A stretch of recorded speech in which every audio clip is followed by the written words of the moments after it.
The incredible and turbulent life of Henry III, the last king of France from the House of Valois.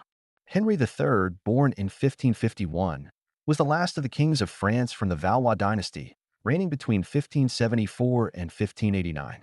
During his reign, marked by the wars of religion, he demonstrated a strong desire for national unity. As the third son of King Henry II and Catherine de' Medicis, named Duke of Anjou at first, then of Orleans, he distinguished himself brilliantly in the battles of Jarnac and Montcontour against the Protestants. Elected King of Poland in 1574 thanks to his mother's intrigues, he soon returned to France to succeed his brother, Charles IX, to the throne, then married Louise de Vaudemont in 1575, with whom he had no children. Intelligent and cultured, surrounded by favorites, mignons, to whom he gave excessive credit, Henry III failed to impose himself on the factions that were then tearing France apart. After fighting against the Protestants, he joined the politicians, conciliatory Catholics, and signed the Peace of Messieurs in 1576, followed by the Edict of Beaulieu.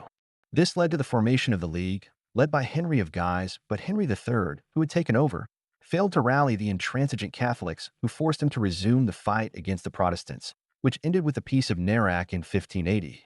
The death of Henry III's brother, Duke of Anjou, in 1584, reopened hostilities, because the House of Guise, which was plotting to obtain the crown, could not accept that Henry of Navarre, a Protestant, will become the legitimate heir to the throne. It was the so-called War of the Three Henrys. Henry III, at the head of the Royalists, Henry of Guise, head of the Catholic League, and Henry of Navarre, head of the Protestants. Weakened by the defeat of Joyeuse at Coutras in 1587 and by the popularity of the Guise family, supported by the Spanish, Henry III had to leave Paris after the Day of the Barricades in 1588.